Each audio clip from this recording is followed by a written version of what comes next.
All right, guys, welcome to the Seasonal Podcast. I'm your host, Ruben, and we are here for a treat. We have Larry Dix II, and I am extremely excited. Larry Dix is the living definition of self-made success story. I am young, and I wish one day to just be able to put that career just like what Larry has done, from loading lumber as a teenager to leading a multi-million dollar company now. He's the founder of Apex, and I have heard about it. I don't know if you have. I've been in the construction industry before doing this podcast, and I have heard about Apex. And he's also the host of Born or Made podcast. What a great name! You're either born with it or you can be made to it. So there's no excuses. And the best-selling author and cattle rancher. So he also drives. He's a race driver. He's a real estate investor, a marathon runner, a mentor, a leader. Hey, if that doesn't inspire you, I don't know what. So help me welcome Larry. Larry, welcome to the Seasonal Movement Podcast. You are so welcome here. Thank you so much. Thank you so much, Ruben. I'm very excited to talk to you today. You know, I am very curious. During our 15-minute talk that turned into an hour, I got so much wisdom out of it. And I just want to start by opening the conversation with the seasons of life. Because, you know, you are already in a season of your life that you can look back and give us a little bit of wisdom on that. Can you? Sure. It's funny you're asking that question because I had dinner last night with a buddy of mine and we were literally talking about the seasons of life. And I just finished up a 5-day fast, which kicked my butt, by the way, for your listeners. 2 days is great. 3 days is hard. 5 days is a thumper. And, I spent a lot of time, diving into my thoughts and seasons are interesting. We have them, and as a human we think of them as these 3-month cycles, but for us as individuals they can be 6-month cycle, 1-year cycles, and you can be in a position where you're doing very, very well, which is the positive part of the seasons, and then there's times that you're doing very poorly. You may not be able to think about things, you're struggling, and this is just part of life, and it's hard. And it's funny that, I love this thought that you're coming forward with, thinking about seasons. I think people need to think about that more, because I can tell you, I never really thought of it that way until just recently in writing my book, Born or Made. And then you bring this up and I'm like, I started reflecting that I was going on this 5-day fast, and wow, what a thought. I mean, I've had a great season last year. This year, my first 6 months have really been tough season. And then about July, I started getting into more of a positive, type season. It's interesting to think, we think of seasons, we have 4. I wonder how many we have is living human beings. I mean, 2, 3, 4, 20. I mean, Yeah. death is a season, right? Birth is a season. Financial stress is a season. Financial success is a season. You start thinking about all these things and I'm like, wow, that's really interesting. And then, how each one affects each person very differently. So I think it's a great question. You know, as we're talking about that, I have to reflect back in what I have thought previously about it, because I'm the seasonal man. So obviously I have thought about that question. And I do agree we have, perhaps 5-year seasons or 7-year seasons. I think 7 is like the sweet spot based on the little bit of life experiences that I have had. And I can look back and it has been like patterns, patterns, and patterns. But what is interesting to me is, how can I live that season rhythm in a shorter basis? And the reason why is because I do believe that seasons bring a lot of beauty for us to experience life from a different perspective, from a different place, from a different position. And because of that, I feel that the most we get in that rhythm, the most we can prevent those very, very fluctuating ups and downs that perhaps in the past I used to experience. Like, oh, I'm in the rhythm and it's like a 5-year boom. And then it's like a 3-year drought. And I'm like, what? It is like longer, extended boom and bust instead of like a constant expansion and contraction, expansion and contraction, expansion and contraction. And that is something that I think often. So as I want to go even deeper in that, can you tell me a little bit about, just to build some context, Born or Made? Can you tell me about your book? I want the audience to have a little bit of a context because they need to know where all this wisdom is going to be coming from. And let's put it up front. So it's called Born or Made, Fear is a Liar, and Defeat is Overrated. And it's basically trying to help entrepreneurs get through the physical, the mental, and the financial stresses of building and owning a business. And so I had the real life stories about stuff that I went through as an entrepreneur. And it started off from, not only from the time that I started a business, but from the time, I was 11 years old working in the cotton field, stomping cotton, all the way through to the different things of, being beat down, told me I was, the dumbest, literally MF ever for not going to college, and how I wore that as a chip on my shoulder that helped propel me, that I would love to shake the guy's hand today and tell him thank you. And I didn't carry it that way for many, many years. And so the book is just trying, and then it discusses like fear. Fear grips us as entrepreneurs. We wake up at 3 o'clock in the morning, we're trying to figure things out. Our brains get fit, ramped up. And then you think, oh my gosh, I don't know how to can't run a lemonade stand. And then 2 days later, you think you can run a Fortune 500 company. And so there's this, but this fear is constantly shifting and pivoting. And that's something that I try to talk about is, the way you get out of this is you just have to make decisions to get out of them. And that's not Mm. easy. And then and then about defeats is like, you have to have defeats, baseball analogy, right? If you're a 300 hitter, you're amazing. So that means you're Mm. striking out 7 times to get, 3 hits. I mean, or 1 hit, however you want to look at it.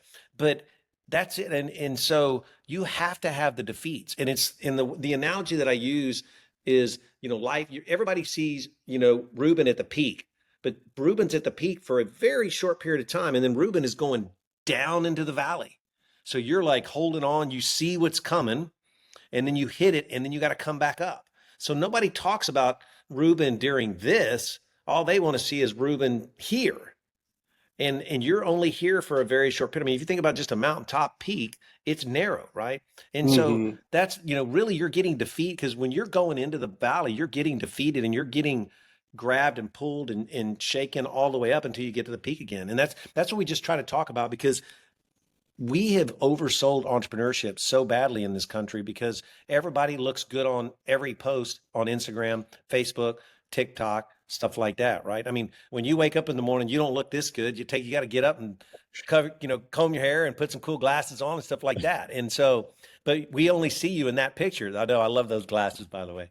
And same with me, I wake up in the morning, half time I got a freaking pillow crease across my face. I'm over there drooling and sleeping, but nobody sees those of me when I'm on Instagram. And so that's the whole thing. I'm just trying to like defeat this whole thing. Like, what you are trying to do as a real estate investor, Ruben, is hard. But everybody wants what you have today. They're just not willing to go through what it takes to get there. They don't understand you may have borrowed money at 12 or 18% from a guy just to get the first deal, or put Oh it on a yeah. credit card, or sell a car, or, get rid of something. And people don't talk about that. I think we got to be more, candid and open. And that's what the book is just trying to address. And my second book's coming out called Born to Move. And it's just a continuation of this thing of just trying to figure out how it works. So, and that's where the Born to Made podcast started too, because I was like, I want to talk to entrepreneurs. Like, you're going to be on my podcast, and we're going to figure out things that, were you born? Were you made? Was it both? Some I people agree. think they're born and that's it. Some think they're just made. You get combo. And I had one guy that said he was built. So, and I've done 80 interviews so far, and it's amazing. But one thing I find, you have it too, is every single one of them are hard workers. That's one thing I can tell you. Every single one of them are hard workers. Larry, I want to just be honest with the audience. Like what you're just mentioning, make me thought that there's just most of the time we're either going up or down. Like there's just a very short period of time when we're at the peak, and yeah, Hmm. like that's what we're showing, right? We even if we're not there, we often want to show that to That's right. inspire. Coming from a good place, right? But at the same time, it creates this fake perception when people is just used to see the top. Now, an example would be even though I am working very, very, very much into having a good attitude, a positive attitude. Sometimes you can look back and see a result that is not what you're expecting, and then work your way down. What I wanna highlight is that that's fine. Like that is part of the journey. And I think that once you accept it and once you surrender to it, then your way up is going to be a lot faster than staying down there for a week or a few days. I allow myself, and it happened to me yesterday. I had this great idea I was going to do this day. The day didn't turn out the way I wanted, and slowly but surely, I found myself into wow, like I mean, I'm stressed out perhaps, and I'm like, you know what? I'm not going to go shoot because if I'm going to go shoot, I'm going to bring the energy into the shooting. I'm going to give myself the afternoon. I'm going to do different things. I'm still going to working what? My body, my mindset, my perception. I'm going to express things out. I'm going to research. I'm going to rest. What? Because tomorrow I need to show up 100%. So I really want to talk about these seasons and these ups and downs, these valleys. I like to call them seasons and times of expansion and contraction that I think that are the most natural way. And we both agree on that. You're using the analogy of the peak. I'm using the analogy of a contraction and an expansion. And what we often miss is that those are natural parts of being a human being, of being an entrepreneur, of being a father, of being a husband, of being a mother. Just Mhm. doing life doesn't mean that you're going to be expanding the whole time, doesn't mean you're going to be climbing that Yeah. mountain the whole time. You're going to go through the ups and downs, and that's what I call expansion and contraction. So it's interesting that you're mentioning 6 months ago, you were in a different kind of vibe, in a different kind of season. It sounded a little bit like a natural contraction, and now you're going back into the expansion. So what I like to remove is, if we're feeling a certain way, it doesn't mean that that's reality.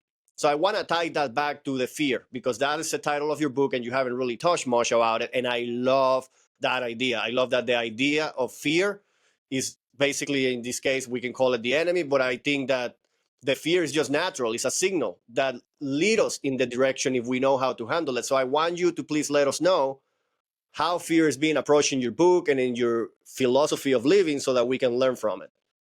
Well, fear and defeat are really one and the other, right? You got to have the defeats to create the fear. The fear can create more defeats. One of the things that I like to think about is you can either be defeated or inspired. Okay. And so what I try to do with fear is one of the things I try to do now that I'm older is if I'm in a real big fear mode, like I'm getting amped up and I get up in the morning and my brain's going 100 miles an hour, is the first thing I do is I'm going to go work out and I'm going to burn off all that energy. I encourage everybody to start looking at that type of stuff because fear. So I went through therapy for 3 years through the downturn. Don't tell a lot of people about that. It was a tough time. Wasn't real good to my body and stuff like that. One of the things my therapist told me, and this is when I realized what fear really was, if you act like you have a gun to your head, it could be this finger, your body will react like it has a gun to its head. And that's when all of a sudden I'm like, all this fear that I'm creating is destroying my body.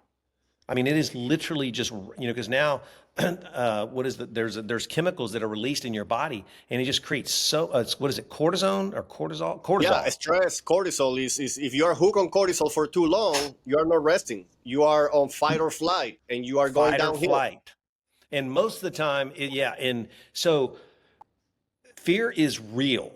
But the thing is, it's always between your ears. It's really not any outside structure. I mean, we've all heard this our whole lives. 90% or 99% of the things you worry about never come true. Well, that's fear. So all this stuff that you worry about. I mean, how many times have you thought you weren't going to make a payment, but you always figure out how to make a payment?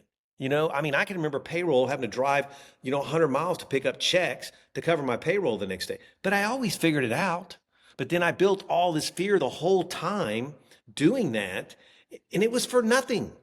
And a Mhm. lot of it is just building, the muscle memory in the calluses or whatever, however you want to call it, scar tissue, that you just don't have that anymore. I mean, my fear window probably compared to yours, Ruben, is this wide, and yours may be this wide. It's just because I'm farther down the runway. I've built, I've done it more, and now I realize like stop, and that's where I will make the decision to stop, and I I stop. agree. I have been a general contractor building custom homes, and I think you can probably relate that, Absolutely, I that wouldn't is do it, what by the way.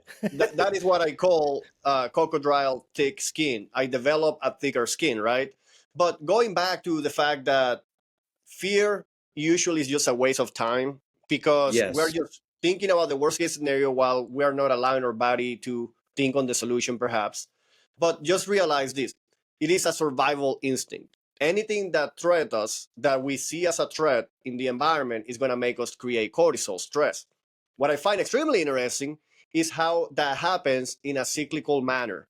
Meaning, sometimes we might focus on payroll, sometimes we might focus on our body, sometimes we might focus on our job, sometimes we might focus on a family member. What I find extremely interesting is that there are cycles, and we are hooked into those cycles. We're hooked into cortisol. It Interesting. Yeah. happens not even because we're worried, but it happens at a biological level.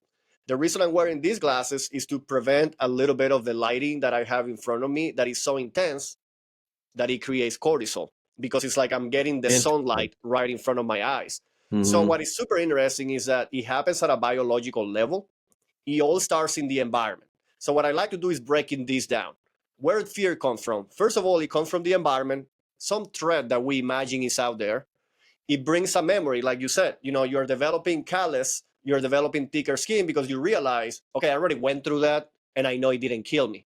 But at the beginning, when we are inexperienced, our brain wants us to think that might kill you. You have to survive. Let me get you a little bit of stress so you are very alert.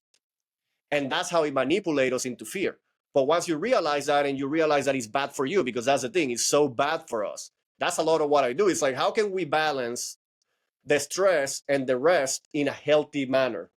It should be a little bit of everything. And I want to talk about that, Larry, because we're talking a lot about wisdom, but you're a go-getter. Like, you are constantly pouring on yourself. I follow you on social media, whether it's red light therapy, whether it's sauna, whether it's, I see that you're investing in yourself and you're a go-getter. You're just laying around and saying, don't be stressed out. No, you run multiple companies and you keep going. So how do we find that balance? Well, I think I mean, so that's interesting. So let's do two analogies. One, I'm going to use yours first. The first time you played baseball, a kid threw a ball at you at 40 miles an hour. Today, someone throws a baseball at you at 90, you can hit it. And the first time you see that ball, you don't see it. I've been in a pitching machine one time that was throwing 80-mile-an-hour balls. There's no way you could get me to stand in front of anybody throwing 190. But your mind, your body, your reactions, everything start adjusting. Well, that's the same thing with the fear and the business and how you grow it. Mine is the first time I started driving race cars. Well, I got to 100 miles an hour on the straightaway and I thought I was flying. 2 years later, I'm doing 173 miles an hour at Daytona and I'm just cruising because I got comfortable. I understood it. The stress was not, I'm not saying there wasn't stress there, but it was very different than the first time I went 100 miles an hour. And that's where the same thing with this whole thing is, fear, you just start eliminating the little things. The first time, you're not there yet, but the first time you let your kid drive off in a car, your cortisone level goes way up. You're stressed. They don't know all this stuff. Do they hit, they leave and you hear a siren and your mind's like, oh my God, are they okay? Things like that. And a lot of it is just, unfortunately, we've all heard it, right? Face your fears. And you just have to face them head on and then let them slowly become a 90-mile-an-hour fastball doesn't bother you, because then they throw you a 76 and you miss it because you're so used to seeing the fastball. And That just it's the kind of same reminds me of analogy. that just reminds me of this thing that always keeps coming up, which is frequency, intensity, timing. And Yeah, it's there like, you go. okay, cortisol is okay at the right frequency, at the right timing, Hmm. at the right even quality, right? Like, I always use quality, quantity, and it's just like finding the right mix, because perhaps your kid goes for a drive, you feel the cortisol, and you realize, okay, what can I do? Let me just breathe through this. And again, when it comes down to the frequency, it's like, if you realize that you're experiencing that fear over and over and over, you want to slow down that frequency. Like, you don't want to be living in that state of fear forever. So finding the right balance between frequency, quantity, and timing. Especially timing, and that's one thing that I pay a lot of attention. And I want to talk about that, Larry, because last time we spoke, when it comes down to timing, you're an early bird, and we were talking about sleep. We were talking about, and that's kind of when the seasons kind of start coming in, and we start talking about the seasons back again, but in a natural manner, because you were aware enough to realize that the timing of your habits have an impact, and how that seasonal environment changes and it affects you. Yeah, I didn't know sleep was a big deal, honestly, until technology is helping us now. Like, I wear this whoop right here and I wake up every morning and the first thing I do once I get through, I have a regiment that I get through, and then I'll be like, okay, how much sleep did I get? Was my heart rate high? All these different types of things. Sleep, flexibility, and working out muscle are the three most important things for you physically. And so I just started really diving into this more, and I've been really good about it since I was probably in my 30s. But then I started hyper focusing on like food intake, all these, microtoxins that you and I are receiving all the time around our environment and that type of stuff. And, it just worked for me. And then I built upon that. And since July of last year, I have been hyper focused on that. And my health, I feel as good right now as I did when I was 20 years old.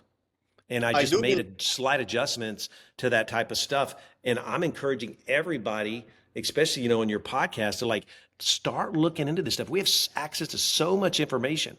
I mean, I didn't even know what the heck cortisol was until 60 days ago, maybe. And you start reading about it, like that stuff's real. I want to get you in my epigenetic app. I don't think I told you about it, but we Mm. leverage epigenetics and we do it through an app, like a phone app. It only gets access through the coaching platform to find out through ratios in your body, like ratios between your neck and your hips, between your crane, between your wrist. Like there is a bunch of ratios, there's a bunch of information, white paper research that has been accumulated into an AI model to come up with what is your body type. And based on that, plus a medical questionnaire that you go through, then the app can give you customized advice based on lifestyle, exercise, nutrition, sleep. Again, going back into an ultradian rhythm and having that balance between cortisol and rest, your autonomic system. It creates custom recommendations only to you, which are very different than mine. Why? Because we have different bodies, because we live in a different location and we experience different weather. The app has Chinese traditional medicine, it has neuroscience, it has epigenetics. It's an epigenetic app that helps you create a lifestyle that is ideal for you. I think that you're going to get a kick out of it. And again, it's just getting recommendations that are unique to you. And since you mentioned technology, it's like, wow, look how far we have gotten. Yeah. And we still like BMI, right? That frustrates the, body mass index. I'm considered morbidly obese. Mm-hmm. I have 14.6% body fat. I am not morbidly obese. I'm just 5'7", 175 pounds. I'm a thick kid, short. That would be, you step on this stuff. So we sucked into this whole thing in society that, well, Ruben needs to take 20 milligrams of lisinopril because he has high blood pressure, and Larry needs to take 20% or 20 milligrams. Well, maybe I only need 16 and maybe you need 22, but they give us. So they're always giving us stuff that's one dose fits all. And that's just not the case. And with technology, we're learning that we are drastically different and we can start building, but that's where you're talking about like, food intake, exercise, flexibility, all these, water intake, minerals. And yeah, I didn't realize that because a year ago I was taking 4 blood pressure pills a day. I was still in good Mm. shape. I went on the no processed foods and I mean I changed my diet. I'd been working out for about 9 months really intently, but then I really hyper focused on functional movement. I take 2.5 milligrams today. And I think by the end of the year I'll be off. But they were just Well, like, "Oh, well, take this and it's fine." Well, they didn't ever say, "Hey, Larry, have you thought about doing a little more exercise?" Have you? At the yeah. time, I was 20 pounds heavier. Like, do you eat salt? Yeah. Okay. Well, cut down your salt. That's everything. Like, cut down your salt. Watch what you eat. Well, how about exercise? Maybe you walk. Maybe you do something. Not everybody needs to go run a marathon. I mean, we're now starting to get very good about going. If Ruben and I just go out and walk 3 miles a day, we're going to be healthier. But instead they go, oh, well, take this 20 milligrams. Oh, it didn't work. Here, take another 20 milligrams. And then next thing you know, I'm taking 20 in the morning, 20 at night. I'm taking diuretics. I'm taking all this other stuff. My blood pressure was great, but I was taking 4 pills a day. How about your It's liver? going to kill me. Yeah. So that is like, I don't really like to go too deep into it, but I do like what I have Yeah. created is to avoid that path because number one, when you're talking about pills, like I already know that we are going the wrong direction because sure there is a need for that, but we're talking a holistic approach between sleeping, eating, moving, exercise, outdoor connection. I don't know if you do earthing or grounding. It can be known as both I of go them. back. I do go barefooted outside. I don't do as good a Yeah. job as that as I'd like to because I'm so. What I've found too is you already know you got to take steps, right? You can, if you're going to start, don't try to fix 9 things. Just stop one. Get a win, Mhm. then get two, then three, and then you look back in a year and you go, wow, I've done 12 things. But so many of us just want to change everything immediately, I and mean, and this is that coming can from be the guy that broken. went from 100 miles to 180 miles on the speed track. That's right. I'm just saying, like, put it into context for anybody watching or hearing is that this guy, you can see it on the screen, this guy has wisdom and you can tell right away. So that is just one golden nugget you can take on immediately. It took me Now, 24 months to do that, by the way. yeah, 24 so months. It wasn't like I went from 0 to 172, 73 miles an hour in a week. I mean, it took me, and I had to get a license, and I was on tracks. And I mean, but again, it just takes time, right? And so, and we want now instant gratification. We're a big instant gratification, right? They want where you're at today, right now. what I'm interested on when it comes down to that, to create results, is into the difference between a system and the difference between a biohack, because I think we all have Yeah. experienced that.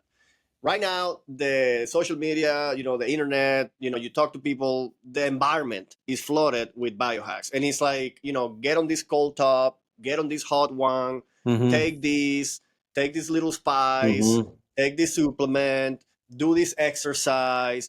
Everything that you watch is like, this is the one thing. And the issue with that is like, what I believe, all those the one thing biohack is like a little bit of fine sand that you can feel in your bucket. But if you're just trying to fill your bucket with a bunch of little fine grains of sand, you're going to run out of time.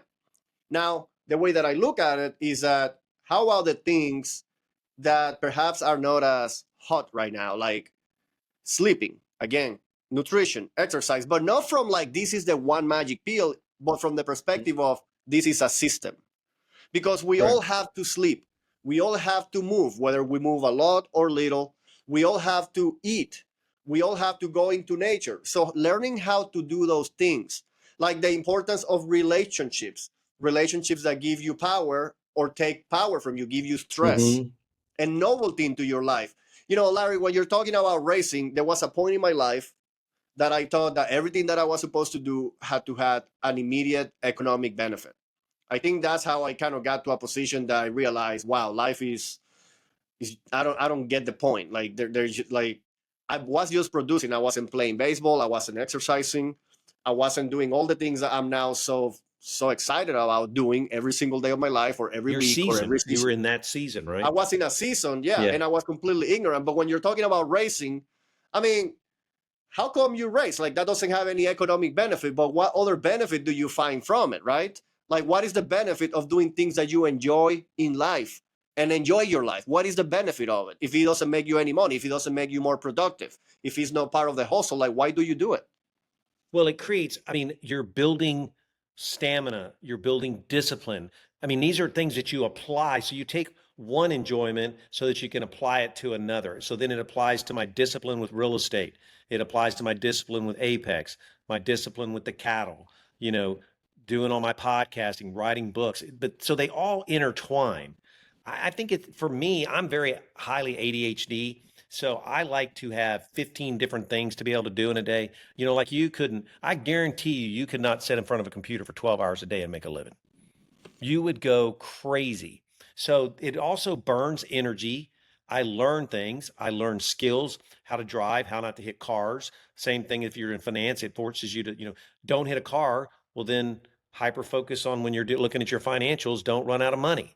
It applies to the same time. I mean, so all these things really just intertwine. So everything I do, I'm trying to figure out how it applies to what I'm trying to do in building a business. Because I'm trying to build 5 revenue streams. I'm at 4.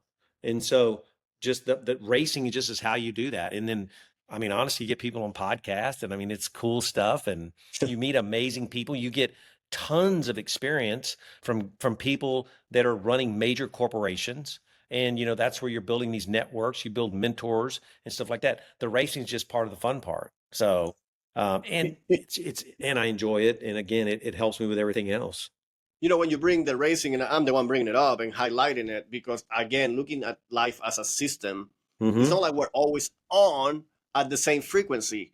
Like, obviously, the adrenaline that you need to get from racing takes you from having that kind of energy in a corporate meeting that you don't need to bring into the meeting. It perhaps removes some of that hyper competitive desire that we have built into, like, in our adrenals. Like, biologically, we might have a high testosterone that is a better channel to let that energy go. Or perhaps, again, micromanagement. Like, instead of micromanaging a team and a person and then driving them crazy and messing everything up, micromanage your RPRs, like micromanage your air pressure, micromanage your vehicle. It's just an example. But my point is that when we look at life as a system, now we can say this brings me this brings me this brings me this, and that creates that ideal rhythm. Again, it's very simple to look at it from a neurological perspective. Some activities will give you adrenaline, some activities will give you cortisol, some activities will give you melatonin, like help you rest, help you go deeper into your thinking. Other ones are going to give you serotonin, pleasure when you eat. So like every single activity is a system that has to have an ideal rhythm to it, so that you can get to 80 years old and perhaps don't be taking 20 pills a day, so that you live a happy life, but as well you age gratefully. Well, one of the things like being ADHD, do you know what the number one thing I did that helped me hyper focus? And I can do that anyway, but for extended periods of time, is learn to fly as a pilot. When I learned to fly, when you're in a plane and you're coming in for landing or taking off, you're not thinking about making payroll. You are hyper focused on what they're telling you, they're teaching you to to make that. And when I did that, that's when I was able to take and extend my ability to hyper focus on things. Now, I'm not going to sit here and tell you I can hyper focus on something for 12 hours a day, but I can do it for months at a time, 1 or 2 hours a day. Well, that's interesting. Linking this back to the seasons again, just Mm-hmm. looking at it from a perspective, because it made me realize that I do the same thing with slacklining. I like to walk on a tightrope, and There it you does go. that. It has that effect. It kind of takes away the noise, and it just kind of lets me focus. You get so good over time that you kind of you can do both. But I always try to come back and enjoy that moment, because you can only do it for like a half hour, then you just kind of get tired. But my point with this is, and tying it back to the seasons, I cannot do slackline in the winter. Like there is no gym that I can go that have two sticks that I can get my slackline. I have been Okay. looking around. I can't do it. So what is interesting is, if we have a seasonal awareness that certain behaviors are good and certain behaviors are bad for our own system, for our health, for satisfaction in life, for our energy or mindset. But we realize, again, because we have a seasonal mindset, some of them are gonna come and go. Now, the interesting thing is, like, there are patterns. So Mhm. the pattern of my slack line is very straightforward. It's spring, summer, fall, then it goes away. There are other patterns, like perhaps one event that happens once a year, a holiday, that will come the exact same day every year, and you're going to experience a similar environment. So having that pattern recognition, I think, is what helps us to look ahead and predict, and at the same time optimize. Because what happens, Larry, if you can't fly your plane anymore and you don't realize, and that's actually what you're missing, and that's why you're so scattered perhaps during this time of the year. I think over time we can build that awareness looking back and realize, wow, this is what's happening, and then you can accommodate. The idea is, can we skip that growing pain? Well, one of the things that I figured out, and I think I know since I've lived on the farm, I've been out here 5 years, but I think I may have been doing it before. There are two dates of every year that I focus on: June 21st and December 21st. And the reason why is June 21st is the longest day of the year. And I know at that point I'm going to be going into this. So I've now realized the shorter the days get, the more I struggle. When I get up at 5 o'clock in the morning in June, the sun's up or it's very bright. Now here I am already in August. When I get up at 5 o'clock, I don't see the daylight till 5:30. And I've been able to figure this out. And then when I get to December 21st, I can see myself kind of getting struggle because in Virginia, where I live, it's dark at 5 o'clock. Well, it's like with you, you call it a slack line. Well, same thing. I mean, it's that, so I look at those dates and then I'm always so excited about December 21st because I'm like, tomorrow I'm going to get 13 seconds more daylight. The next day I'm going to get 15, then I'm going to get 30. And then I start building and I know that in January I'm going to get 30 seconds a day. And then in February I'm going to get a minute a day. And I start building. And so I use those things again, defeated or inspired. I'm using these things as when June 21st comes, I'm like, okay, I need to know that I'm going to start kind of getting stressed out a little bit because the sun's not going to be up as long. I got to be in the house by 7:30 because I can't, it's dark outside, right? And things like that. And so those are things that I do, and then I become very aware of them. And if you know what they are, like what you were talking about, then prepare for them, be defeated or inspired. I've used them both to use them as some sort of inspiration and understand what I'm doing So and how it's Larry, going to affect it my just body. makes me think, and I'm gonna just go in this group here, because you have described yourself as very energetic. You have used the word ADHD, which, by the way, I absolutely don't think is any sort of disability for anybody watching, because I the love world it. has, I think as an yeah, entrepreneur, it's great. yeah, the world has saying that. So look at from Larry, from I absolutely love you as a human the way you are, whether you can do a million things at the time or one thing at the time, right? We're all unique. So accepting Absolutely. that uniqueness is your power. So keep that in mind. But you are describing yourself, and when you look at the seasons and what the seasons bring, a lot of light, a lot of energy, a lot of outdoor activities. Obviously the summer is one of those that is so easy to dive into, enjoy. You have the Hmm. acreage, you have the pool, you have the, you're out there doing things. Now the winter becomes a little more challenging, number one because of the light. But what I like to do is to shift that mind a little bit. And pretty much, I think for Larry, it's like challenging you. Like, I want to Oh, challenge you. absolutely. Hmm. I think that works really well with Larry. Maybe not with everybody watching this, but challenge you to see it as a growing opportunity. Now, this is where this is coming from. We live in a dual world. The Newtonian world, like the physics that we live in this world, which are different than perhaps the quantum physics, like this world that has gravity and has law, means that there is a duality to it. The reason that you're able to experience the high of the summer, the high of the light, the high of the, serotonin, dopamine, adrenaline, like all those high neurochemicals, is because you also experience the low. This is a dual world. You can't have one without the other. There's a little bit of each on both of them, but there is an extreme, right? On December 21st and July 21st, or June 21st. Sorry, I think I said it Yeah, June. June 21st. Now, the reason this is a great challenge is because we are meant to experience both of them. That's And right. some have challenges and opportunities. Both have both challenges and opportunities. They're different. So, depending on who you are, I guarantee you there are people, and I know for a fact, that absolutely hate the summer. Like, they absolutely hate it. And they actually are called reverse seasonal affective disorder. Can you imagine that, right? Okay. No, I So, can't. yeah, exactly.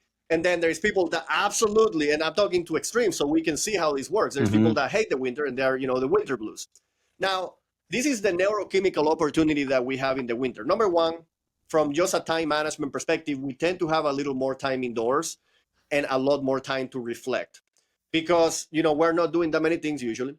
But what the neurochemical, what's going inside of our heads is melatonin.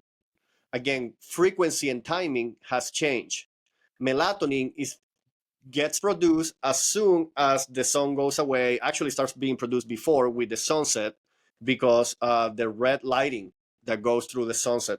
Your retina identifies that. It goes into your suprachiasmatic nucleus and then it starts producing melatonin. Now, melatonin is one of those neurochemicals that gets transformed in like a variety of neurochemicals after that. That's just like the main Hmm. primary component. Now, the reason that I bring that up is because Larry, you are also very thoughtful. Like you are not just, go, go, go. Like you sit down, you do your thinking and you do the inner work. And melatonin actually help us and drive us to go there even deeper. When people want to go in meditation, usually people shut off the lights because it triggers melatonin. So the opportunity, again, challenge and opportunity. The opportunity of the winter, even though can be a little challenging from many different aspects, is that it allows us to get to go deeper into who we are. For many, that can be a very scary place. But that, my friend, is where those next leaps of growth, of self awareness can come from. Because in the summer, we're overstimulated. There's so much going on that sometimes we don't have the time to go deeper at that level. I mean, you're talking about a 5-day fast. You definitely are doing it already. But imagine that 5-day fast with a lot more melatonin, right? Like there is just like different opportunities that come in the winter. That is kind of like the challenge that I have for anybody watching is look at the opportunities. So I don't know, Larry, if that kind of hits home, but I challenge you because I know that that might, be the one way that you can be motivated, but for others might be a lot differently. Yeah, I mean, it's you're taking there. It's the same analogy we talked about earlier, right? Wins and losses. You got to have the losses to appreciate the wins. You got to go through winter to appreciate the summer. I mean, my favorite time of year is actually spring and fall. I love the cool mornings. You can get out. The sun starts coming up earlier. Humidity's not as high. Things like that. But now it's interesting. I mean, I spend a lot more time reading during the winter because obviously there's not a lot of daylight outside because when it's in the summer, I got to do it. But the good thing for us living on the farm is we still have to go outside and if it's snowing, cows got to be fed and got to have hay and things like that. So we're really fortunate. So we do get to stimulate a lot. But it is what is that chemical called again? The last one you were talking about, not melatonin, but the other one, not Uh, cortisol, but you were talking about the neurochemical that I don't remember so what melatonin gets activated in the that dark. puts you to sleep, right? That puts you to sleep. That puts you into a catatonic state. You Right. know, Yeah, that's a you have your naturally halfway. build, but we get that every day when we go to sleep, regardless, right? Yeah, but as Yeah, the days get darker, it and comes in so in the sooner. summer for me, a summertime is 1.5 times more daylight than the winter. It's not just that it gets darker earlier; it's just that the darkness stays longer throughout the 24-hour period. Again, the summer has a day and a half of daylight for me. Most likely for you, it's going to be about the same. And I Hmm. go through that in an exercise so that you can, so that people can see it in a quantitative manner. Uh, and that's what I'm talking about: frequency, intensity as well, because in the winter the sun angle hits us at a different angle, and we don't get that much intensity. So the sun hits us at a different intensity. So there are many reasons why melatonin becomes more frequent and at a higher amount of time throughout the winter, which means that also the quality should improve, because if it stays with us for longer, that quality of that neurochemical, if we allow it to happen, it should kind of improve as the season improves. So that being said, I want to look back to a concept that has been coming over and over and over and over. I used to think that to provide, to be a man, was to sacrifice. Like, I don't take care of myself. Like, that's what I'm supposed to do. I don't sleep well. I don't eat well. I don't exercise. I just work, work, work, do things. But now I have this successful guy in front of me that tells me, if you feel fear, get it out of your system. Exercise, which is, by the way, what I do. I go and punch the sandbag. I go and exercise really hard. Um, and then you have all these biohacks. And then you're doing all these things for yourself. But here you are very successful. So I want our audience to look back and say, are they buying into the grown philosophy of just go, go, go, don't take care of yourself? That's what providing looks like, because that's what society is telling them most likely. But look at this guy. Like, he's taking care of Yeah, himself and taking care of others. because I have 9 grandchildren that I feel a lot of pressure to take care of. My 3 adult children, they're all married, they're taking care of themselves. I have a wife of 41 years. I feel that responsibility. So if you turn it into the fact that, look, we're all trying to make money. Money to me is just a tool. Okay. It's just something to gain. I've had the cars, I've had 2 planes. That stuff comes and goes. It's not a big deal. But my goals have changed even more now. It's because it's a tool. So I want to take care of my wife because the odds are statistically, she's gonna outlive me. So I need to think about that. And so when I'm doing all this stuff, I have motivation, not for myself. Look, I'm trying to look good and trying to do all the stuff for an example for other people to follow. But my number one motivation right now is Cheryl. And my number two motivation are my 9 grandchildren because I want to leave a legacy for them. I write these books and stuff so that they can go, wow, my grandfather was crazy, but wow, look what, he was crazy because he was doing this and trying to do this and get better. You know what my most successful part of my business is? People think, oh, you've made a bunch of money. Yeah, I've made a bunch of money. I've lost a ton of money. My number one success is I've had 2 people retire from my company at 25 years, and I have an average tenure of almost 14 years for my employees. That's what I wear as a badge of honor in a 41-year marriage. So just things like, people stick with me because at the end of the day, I'm a good guy to work for. I try really, really hard. I try to be humble. I don't want to be, arrogant. I write about one of my keynotes is there's a fine line between arrogance and confidence. You Mm, need confidence, okay, Ruben, but you don't want to be arrogant. mm. Things like that. Be content, but don't be complacent. But anyway, my motivation now is other people. I just get the results of it and I'm thankful for that. But I'm to think about this. When you're doing this, you're setting an example for, I may be setting an example for you, but I may not see you for another 60 days, but my kids and my grandkids and my wife, they see me every day. That's the example you're leading. That's the legacy. Wow, my grandfather's running up and down the driveway with a 20-pound vest on every morning. Mm. I need to do that. Why did he do that? Well, then they're going to see that, well, my grandfather took care of me. I want to take care of my kids and I want to take care of my grandkids. And that's really a lot of my motivation now is just is Cheryl and my grandkids. That's because my kids Wow. are in the middle. They can look, they're in the middle right now and they got to figure it out. My passion is old people and young people. And so guys like me and you, I mean, I'm a heck of a lot older than you, but you're going to figure it out, right? But you want to raise your kids to the point that when you get much older, like me, they're going to want to take care of you because you led by example, and you were humble and you took care of them, and they want to reciprocate that. And so that's really my motivation now is, and it's become even more so when I started writing this book. And it was because of the death of my mother. And I realized, I was like, wow, you're going to wake up one day and this is going to be over with a lot faster than you think. I mean, you're going to look up in 20 years, Ruben, and go, what the heck just happened? No, And you want to do it for your family. I mean, you just find whatever motivates you.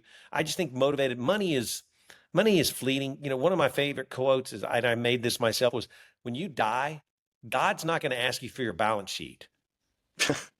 Right. I he's mean, so all this stuff we're trying to do, doesn't matter. But doing something for your children, creating legacy for your children, creating memories for your children, for your grandchildren, that's what's going to matter. Because whatever you're doing for your kids when you're dead, they're going to implement. They're going to emulate those same type of things, good or bad. which gives me two analogies that you just mentioned that I can put together. They seem different, but they come back to the same spot, which is the give and take, the contrast, the push pull. It's not just one long; it's just a combination of the two of them. When you are in the groove, when you're in the rhythm, if you find yourself too far out, well, maybe you're going to have to pull for a long time to get back to the middle. But when you are in the groove, in the rhythm, it's often a slight pull, a slight push, a slight pull, a slight push. And I can relate that to the legacy that I want to leave behind. I can relate that to what I'm experiencing every day. When you're talking about there's a finite line, a very small line between confidence and arrogance. That's just an example of perhaps 500 different examples, like the fine line. And what I Yep. just went through this week was like, I am too confident or I am experiencing a lack of confidence. Let me check. So the fact that those fine lines show up in our life and we are aware of them and we're willing to go there, let me Mm-hmm. see if I'm pulling or I'm pushing so I know what I'm doing, just becoming aware. Am I being a little too cocky or am I being not confident enough? Why? Because I want to be in that sweet spot. And the same thing goes back to yesterday. I had my kid invest his first $200 in the stock market. And I'm trying to teach him, and I realize as I'm going through the exercise, he did it great. He still doesn't get it yet. So No. I mean, he gets it, but just on a he got it. I can guarantee you that now he knows that he invested $200 and he knows what investing is. But as I'm pushing a little bit in that direction, I realize, hey, don't push anymore because he's not ready for that much push. Stop here. 6 months from now, a year from now, you're going to be able to pull it or push a little bit more and he's going to get it. So I think that when we are in the rhythm, we are also very sensitive about not just our, but other people's rhythms. Like, where are they in their life? And we can push them or pull them. And again, this goes back to the seasons. So, like, am I in a season of pulling a little more or pushing a little more? And realizing that that pull and push changes a little bit. So, I think a lot of it comes down to becoming self aware, to looking back, to be present, and to learn and get better at it season after season, so that we don't realize a year later, I'm so far off the medium. Like, you want to stay in that rhythm because you probably have experienced that, Larry. There have been times in your life that you have push, push, push, push, push, push, push, and then you realize you're so far off the medium that then you have to take the same amount of time to get back to the medium. So whether it is that we obsess with our family and completely forget about finances, or we obsess with finances and forget about our marriage. Like, the idea is that they are all in the same rhythm. And that's what I'm so passionate about. If I want to say that, as we're talking about legacy, I mean, I would love that to be my legacy, to learn, to show people how to live in a rhythm that leaves a legacy at any given time, because we don't know when we're going to go. If it's That's right. tomorrow, if it's 10 years from now, whenever we go, we want to go and leave everything in the sweet spot. So I think that that has been probably the biggest revelation that I have gotten in today's conversation. And I want to thank you so much, Larry, for your time. We're getting to the end here. I want to let everybody know, obviously, the book is in the description. I mean, that's obvious. The book is in the description. Larry's social media is in the description. If you have a question, if you have something interesting to bring up, I encourage you, and I guarantee you Larry's going to see it and he's going to reply back. So you're completely encouraged to go there. It's on the description down below. But before we go, Larry, how would you like to close out the show? This is your show. I am beyond blessed, and I thank you so much for being here. And I can't wait to be on yours. Yeah, go to our website, larrygdix.com or larrygdixii.com. Born or Made podcast. You can get the book, Born or Made, Fear is a Liar, Defeat is Overrated. And then just go on. There's a freebie on there now, especially on our Larry G. Dix site, that talks about the 7 things that got me unstuck. And it just takes you through that. And go out. I encourage you to do it. It's free. It's just stuff from an old guy that, got some experience, and just lay some stuff out. None of it's going to, you're not going to see any of it and go, oh my gosh, but it's the same thing. It's just like clocking wins, doing little things. It's just a 7-step process that you can apply over a 7-week period if you choose to, or 7 days. But I encourage you to do it probably over seven weeks or 7 months, and stack those wins. And we're there for you. We're there to support you. We're there. We have a mentorship program, and I'm happy to help. Learn from people that have already made the mistakes. I call it the dumb tax. Come find out from me how to avoid the dumb tax, and it's going to save you a lot of money. Why would you not do that? Take that, experience and be able to apply it when you're 35 years old, instead of, that's when I made the mistake. Learn it today for free. And like I said, I call it the dumb tax. We all pay it. You paid some in the last 30 days, just like I have. Well, there you got it, guys. That's the invitation. I think can be more straightforward than that. I appreciate you to gotten this far. Check out our next episode. Thank you so much. I am Ruben, your seasonal guide, and this is the Seasonal Podcast. I will see you in the next season. Good to see you. Thanks again.